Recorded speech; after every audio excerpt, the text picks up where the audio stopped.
Inna atoina.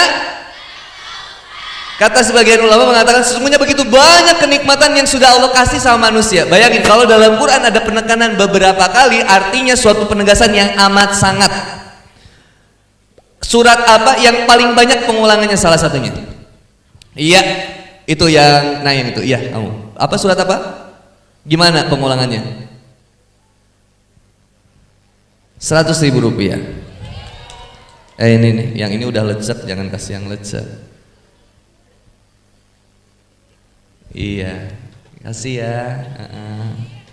Sehat ya. Fabi ayyi ala'i rabbikuma. Maka dengan begitu banyaknya nikmat yang sudah Allah berikan kepadamu, maka nikmat mana lagi yang mau didustakan oleh kita?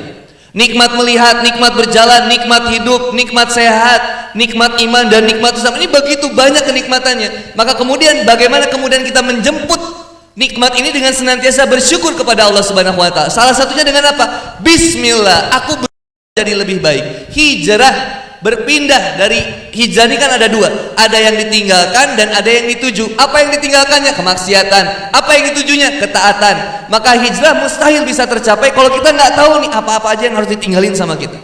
Yang tadinya pacaran, bismillah saya nggak mau pacaran lagi. Yang tadinya suka galak sama suaminya, sekarang udah nggak galak lagi sama suami.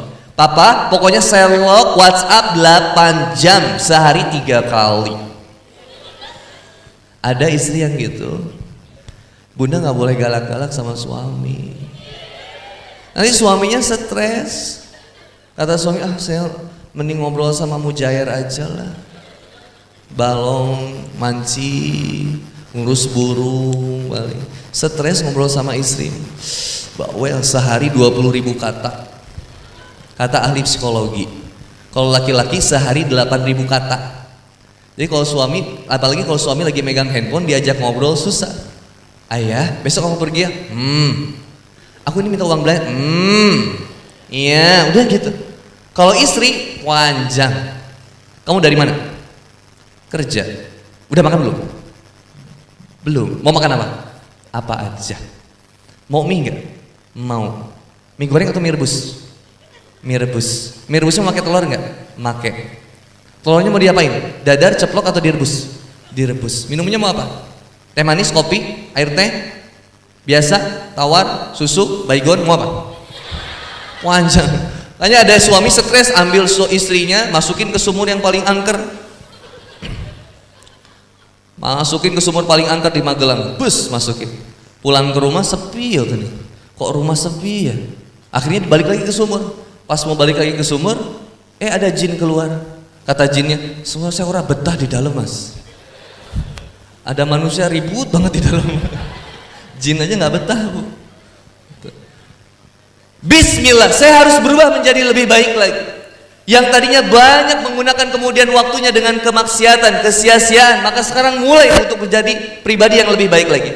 Min husni islami ma'ritarkuhu ma la yani, kata Rasulullah Muhammad SAW. Apa kemudian ciri kepribadian seorang muslim itu diantaranya adalah dia senantiasa meninggalkan segala sesuatu yang nggak manfaat dalam kehidupannya, yang ngeganggu waktunya, yang ngabisin waktunya. PUBG uninstall, Mobile Legend uninstall, jangan main game. Anda udah tamat juga sih PUBG, Mobile Legend udah tamat, Hago alhamdulillah, lempar pisau udah level 26 gitu ya, paling jago adu domba gitu.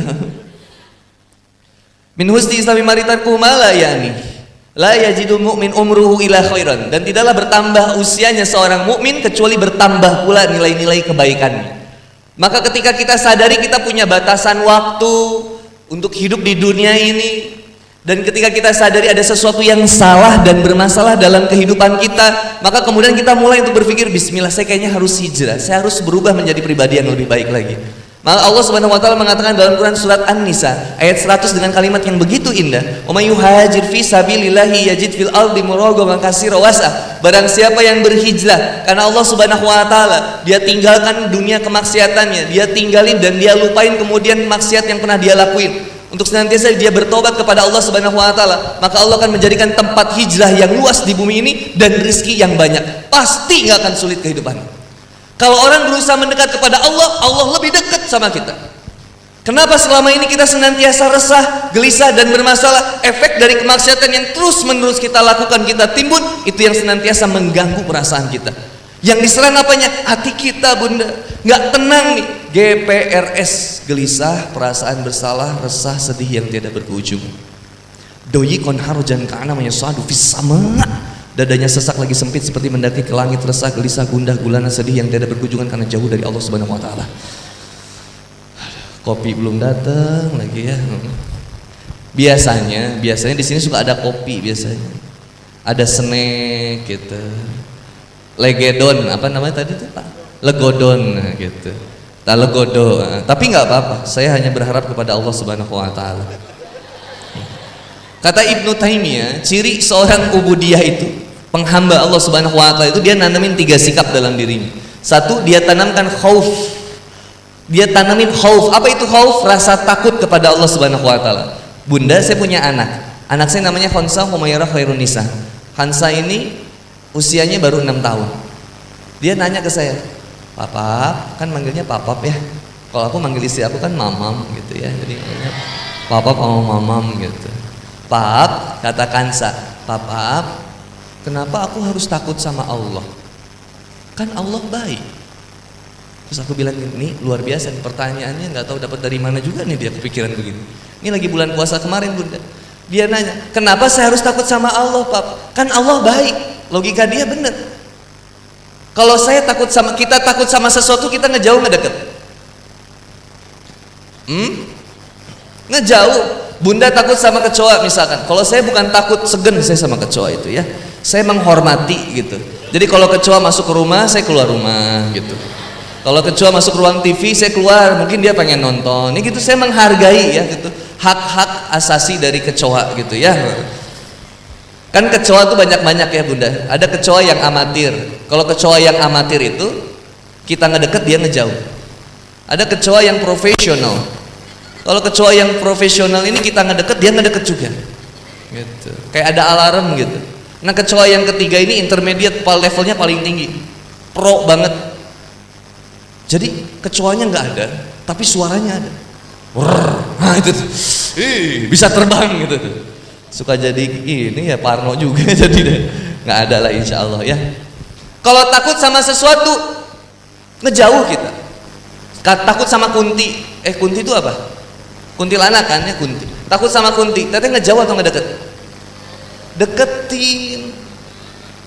Kasihan dakwahin, teteh kalau ketemu kunti deketin, "Teh maaf teh turun teh," gitu. "Teteh udah pakai gamis, sayang tinggal dihijab." Gitu. Jadi kalau ada ahwat nggak dihijab, kalah sama kunti gitu. Kunti aja syar'i di gamis panjang, nggak kelihatan bentuknya. Wah, biasa tinggal dihijab, mungkin dia nangis itu karena nggak kebeli hijab. Hanya dakwahin lagi sayang. Kalau ketemu pocong ada doanya. Apa doanya?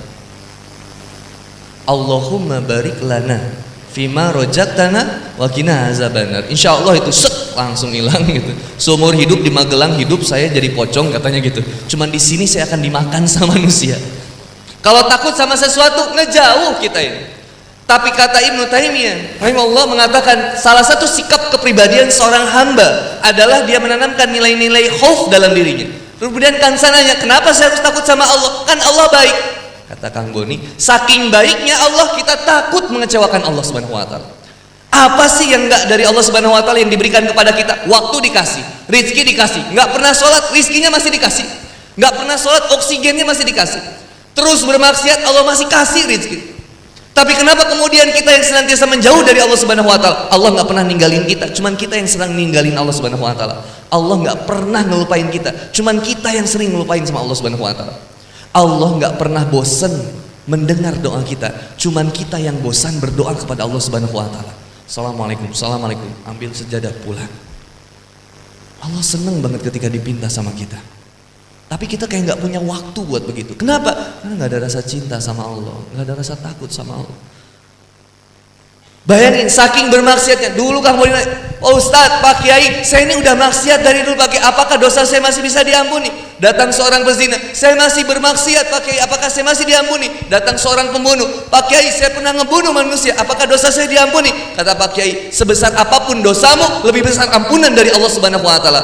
Qul ya ibadiyalladzina asrafu ala anfusihim la taqnatu min rahmatillah. Hai orang-orang, hai hamba Allah Subhanahu wa taala, wahai para hambaku, seandainya kamu senantiasa melakukan sesuatu yang di luar batasmu, yang harusnya sholat nggak mau sholat, yang harusnya jangan pacaran malah berpacaran, yang harusnya jangan maksiat malah bermaksiat. Kata Allah Subhanahu wa taala, la taqnatu min rahmatillah. Janganlah berputus asa dari rahmat Allah Subhanahu wa taala. Innallaha yaghfiruz dzunuba jami'an. Sesungguhnya Allah senantiasa mengampuni dosamu semuanya.